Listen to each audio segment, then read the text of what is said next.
If you watch this channel regularly, you're no stranger to AI video. You're probably watching all the various platforms and their advancements as closely as I am, or maybe even more. And because of the nature of AI video generation platforms, we're all used to seeing very short clips of 5 to 10 seconds, or maybe even 90-second trailers of things that people have put together. But ideally, I think this technology is speaking to the filmmaker in a lot of us. That means long-form things. And in fact, a couple of weeks ago, Kling released 9 videos that were put together by actual filmmakers and their team, not solo projects like you and I do when we've got 5 minutes. And you can find them all right here on the Kling video page on YouTube. I just want to pop into a few of them to show you what people are doing to see how this technology could be used to bring your longer form film vision to life. We're not going to dig into the plots of these. I just want to show you how they're using the platform technically. But this one here is about a boy who is traumatized by a low test score and he's afraid to tell his mother. So we've got a real Pixar feeling here, but we've got a blend of sort of more photorealistic and Pixar and some illustrated styles.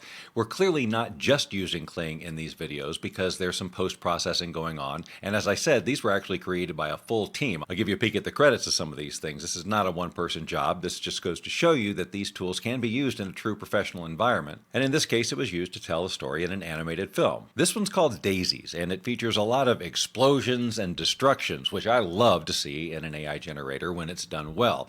This particular film does a juxtaposition of a lot of destruction and then more peaceful scenes. But as you can see, the destruction scenes are pretty amazing, and to be able to do that kind of thing with AI and not have to spend money on explosions and things like that, it's pretty spectacular. Just look at these effects. It's not 100% clear to us whether they're using text to video or image to video. My guess is they're using a blend of both, and probably even using the ability to create models to maintain character consistency. For example, in the film The Cat's Bond, we have a character that we're following the entire time, and you can see that there's some consistency between this character throughout the entire film. So they may have used the model building feature within Kling, or they may have used a series of images that they prepared in advance with a consistent character to maintain that same person throughout the film. Either way, the details on the cat in particular are wonderful. This particular film has a really emotional soundtrack and a story to it. If you are a cat person and if you've ever lost a cat, just get your handkerchiefs ready, but don't worry. Some of these scenes where the cat is trying to get home look absolutely like real footage, and you would not guess they are AI.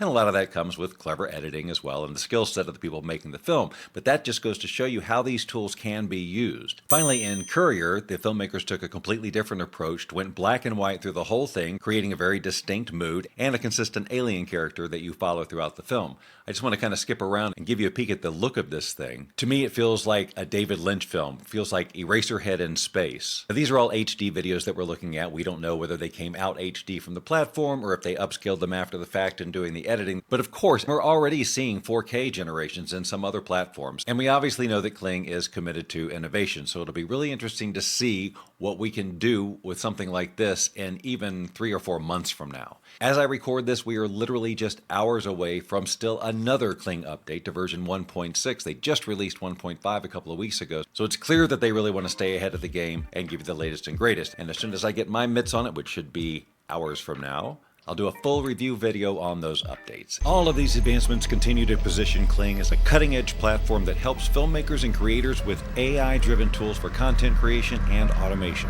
If this is the type of technology you like to learn more about, well, why not subscribe to this channel if you haven't done so already, because these are the things we discuss all the time. If you subscribe now, I will not look for you. I will not pursue you.